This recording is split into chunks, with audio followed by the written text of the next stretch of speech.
pagi Bapak Ibu Saudara yang dikasih dan diberkati oleh Tuhan. Shalom. Jumpa kembali dalam sarapan rohani pagi GNHBN Base pada kesempatan ini. Kiranya saya menjumpai Bapak Ibu Saudara semua dalam keadaan sehat, penuh dengan sukacita dan tetap semangat. Sebelum kita bersama mendengarkan firman Tuhan, mari kita berdoa. Selamat pagi Bapa, selamat pagi ya Tuhan Yesus, selamat pagi ya Roh Kudus, terpujilah namamu ya Allah Tritunggal. Kami bersyukur pagi ini kami boleh bangun dengan tubuh yang sehat. Kami diberikan kekuatan dan semangat yang baru. Kami percaya semua oleh karena kasih dan anugerah Tuhan. Pagi ini kami hendak mendengarkan kebenaran firman-Mu ya Tuhan. Kami percaya dalam firman-Mu ada kuasa yang sanggup mengubahkan, memulihkan, bahkan menghiburkan keadaan kami saat ini. Berfirmanlah ya Tuhan, berbicaralah bagi setiap kami. Di dalam nama Tuhan Yesus Kristus, firman yang hidup kami berdoa. Amin.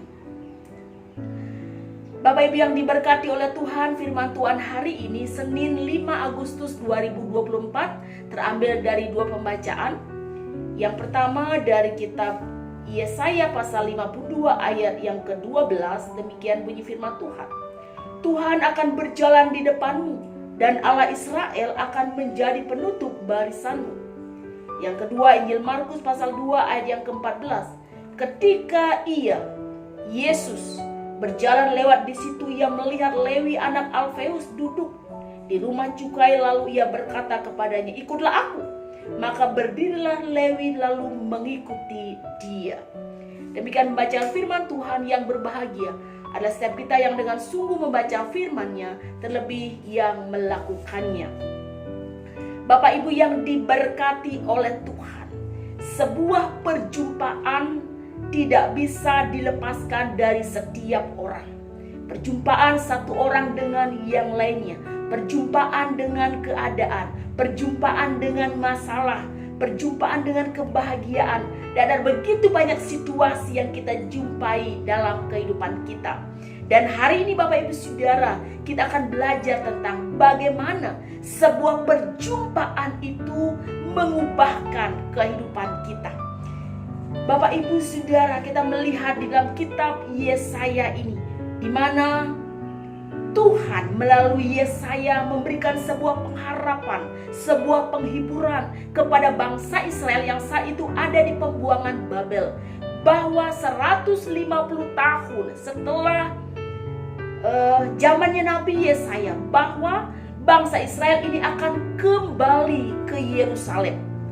Jadi bangsa ini tidak usah terlalu terburu-buru untuk keluar, ya, tidak usah pergi melarikan diri, tetapi pada saatnya nanti Tuhan berjanji, ya, pada masa pemerintahan Raja Koresi, mereka akan mendapatkan izin, ya. Koresi akan mengeluarkan sebuah ketetapan bahwa mereka akan diizinkan keluar, ya, kembali ke Yerusalem untuk membangun kota mereka, untuk membangun kembali bait suci mereka.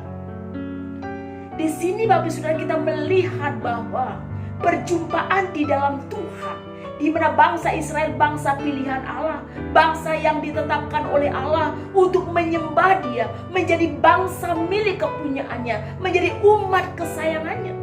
Di situ ada jaminan penyertaan Tuhan. Dikatakan Tuhan akan berjalan di depanmu dan Allah Israel akan menjadi penutup barisanmu. Di depan, di belakang, di belakang, di depan, Tuhan menyertai. Seperti lagu mengatakan, kiri kananku ada Tuhan, sekelilingku ada Tuhan, gitu ya. Tapi saudara, kita sering sekali memprediksi, bahkan mungkin kita meramalkan, kita berspekulasi akan segala sesuatu di dalam masa depan kita, ya, the future, masa depan kita sering sekali memikir-mikirkan, ya, bahkan kita meramalkan. Namun sesungguhnya Bapak Saudara, di dalam semuanya itu tidak ada kepastian. Tetapi satu hal yang pasti kita tahu bahwa di situ ada jaminan penyertaan Tuhan. Ketika kita sudah berjumpa dengan Tuhan Yesus, ketika kita sudah memiliki Tuhan Yesus di dalam hidup kita, maka di situ ada jaminan penyertaan Tuhan. Tidak sekarang, tidak besok, tidak tahun depan, tetapi untuk selama-lamanya. Luar biasa Bapak Saudara. Tuhan akan berjalan di depanmu dan Allah Israel akan menjadi penutup barisanmu. Dan dalam perikop ini Bapak Saudara, Yesaya ini Bapak Ibu sungguh membicarakan bagaimana Mesias hadir untuk menebus umat manusia, untuk melepaskan umat manusia, untuk menyelamatkan umat manusia. Dan inilah hal yang luar biasa. Dan kalau kita perhatikan dalam bacaan yang kedua, di situ dikatakan, ketika Yesus berjalan lewat di situ, ia melihat Lewi anak Alfeus. Bapak Ibu, Lewi biasanya dia adalah suku Israel yang bertugas di bait Allah, melayani Allah, menyembah Allah di bait Allah, melayani ibadah-ibadah. Namun Lewi yang dibicarakan ini Bapak Saudara adalah Lewi yang bekerja untuk Roma, ya, untuk Romawi, ya. Dan mereka bekerja bersama dengan pemerintah. Ini Lewi yang dimaksud Bapak Saudara. Kita tahu Bapak Saudara, seorang pemungut cukai saat itu sangat dibenci oleh orang Yahudi, ya. Dibenci oleh sebangsanya sendiri karena dianggap sebagai pengkhianat. Karena mereka bertugas untuk apa? Mengambil pajak, memungut pajak, mengambil bunga. Kita tahu bahwa dalam perjanjian lama mengatakan bahwa orang yang meminjamkan uang tidak boleh mengambil bunga. Tetapi tugas pemungut cukai adalah mengambil bunga, memungut pajak, bahkan menindas orang miskin. Bekerja bagi pemerintah Romawi, menindas orang miskin, sehingga mereka bukan orang yang baik, dianggap orang yang jahat, ya. Tetapi apa yang dilakukan oleh Tuhan Yesus di situ Bapak Ibu? Lalu ia berkata kepadanya, ikutlah aku. Nah, di sini Tuhan Yesus memanggil Lewi ini. Dan dikatakan di dalam Matius 9:9 Saudara bahwa Lewi ini adalah Matius. Kemudian Lewi ini segera mengikut Tuhan Yesus, ya. Berdirilah Lewi lalu mengikuti dia. Bahkan Bapak Saudara bahwa Lewi ini yaitu Matius sendiri, ya, tidak hanya sekedar berdiri dan mengikuti dia, tetapi Matius ini Bapak Saudara sungguh-sungguh membuang segala-galanya, membuang masa lalunya, membuang hidup lamanya, membuang segala dosanya, meninggalkan pekerjaannya, ya, meninggalkan segala kekayaannya. Untuk apa? Untuk mengikut Tuhan Yesus. Artinya Saudara, perjumpaan dengan Tuhan Yesus ini mengubahkan Matius atau Lewi ini, sehingga kita tahu dia menjadi murid Tuhan Yesus dan dia sampai menjadi martir di Ethiopia.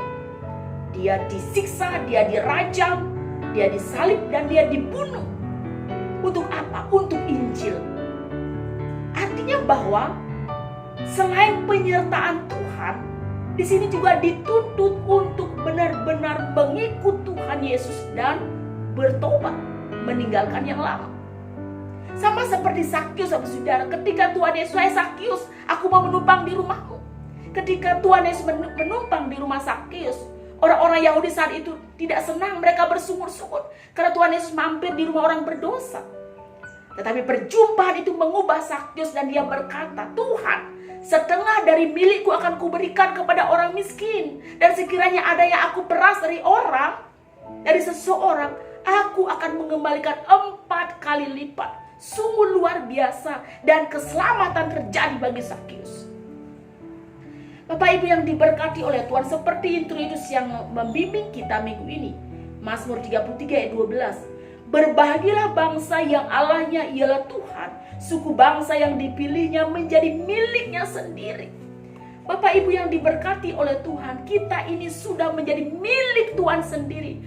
Perjumpaan pribadi dengan Tuhan Yesus, ya.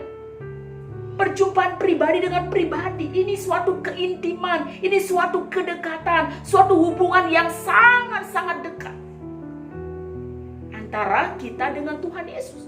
Oleh sebab itu Bapak Ibu Saudara, perjumpaan ini luar biasa.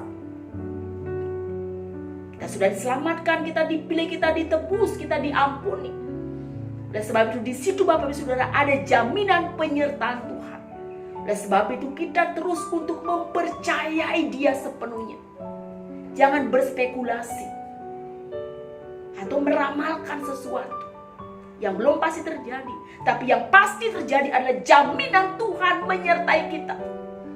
Kemudian yang kedua, perjumpaan ini menuntut kita untuk sungguh-sungguh bertobat. Meninggalkan apa yang lama, kemudian kita sungguh mengikut Tuhan Yesus seberapapun harga yang harus dibayar. Tak ku tahu kan hari esok, namun langkahku tegap. Langkah kita tegap ketika kita tahu Tuhan berjalan di depan dan Tuhan ada di belakang kita. Tuhan selalu menyertai kita dan kita terus untuk melakukan hidup yang benar dan diperbaharui dari hari ke hari. Terpujilah nama Tuhan. Amin. Satu doa untuk kita semua. Ya Tuhan, hamba-Mu yang terbatas ini berhenti berbicara. Biarlah kuasa firman-Mu yang tak terbatas itu kiranya bekerja lebih jauh lagi dalam hati dan nurani kami. Ya Tuhan, kami sungguh bersyukur karena kami mengalami perjumpaan dengan Tuhan Yesus. Bila itu tidak menjadi perjumpaan yang biasa-biasa saja Tuhan, tapi biarlah perjumpaan itu mengubahkan kami. Kami terus percaya kepada Tuhan bahwa Tuhan tidak pernah meninggalkan kami.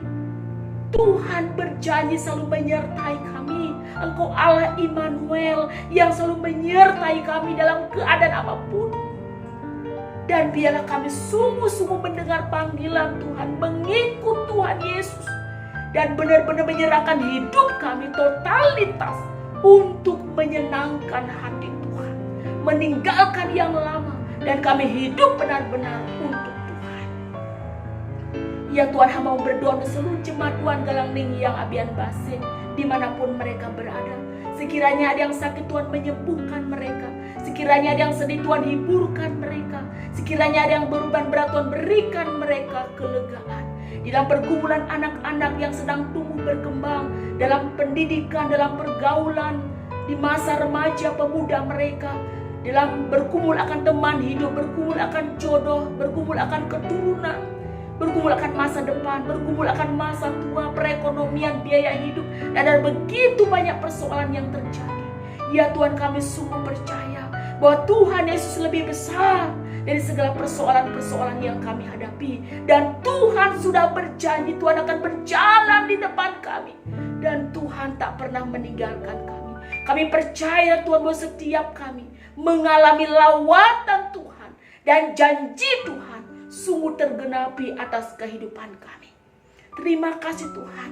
Berkati terus jemaat Tuhan Galangning Abian Base. Berkati terus Ibu Pendeta beserta keluarga dan seluruh majelis jemaat, pengurus kategorial, dan segala sesuatu pelayanan Tuhan campur tangan sehingga semuanya berjalan dengan baik. Nama Tuhan dipermuliakan dan jemaatmu semakin bertumbuh dan diberkati luar biasa. Ya Tuhan, kami terus berdoa untuk pemerintahan bangsa dan negara kami. Biar Tuhan yang hadir dan terus memberkati para pemimpin kami dari pusat sampai kepada daerah-daerah. Tuhan kiranya berkenan melawat Indonesia dari Sabang sampai Merauke dengan damai sejahtera yang daripadamu. Terima kasih Tuhan. Terpujilah namamu Tuhan. Inilah doa kami. Kami naikkan di dalam satu nama yang mengasihi kami, di dalam nama Tuhan Yesus Kristus, kekasih jiwa kami. Dan kami mohon berkat daripadamu, ya Tuhan. Tuhan memberkati dan melindungi engkau. Tuhan menyinari engkau dengan wajahnya dan memberikan engkau kasih karunia. Tuhan menghadapkan wajahnya kepadamu dan memberikan engkau damai sejahtera sekarang ini sampai selama-lamanya. Amin. Bapak Ibu yang diberkati oleh Tuhan, demikianlah sarapan rohani pada pagi hari ini. Kiranya boleh menjadi berkat dan menguatkan kita semua. Selamat beraktivitas, tetap jaga kesehatan. Tuhan Yesus memberkati. Shalom.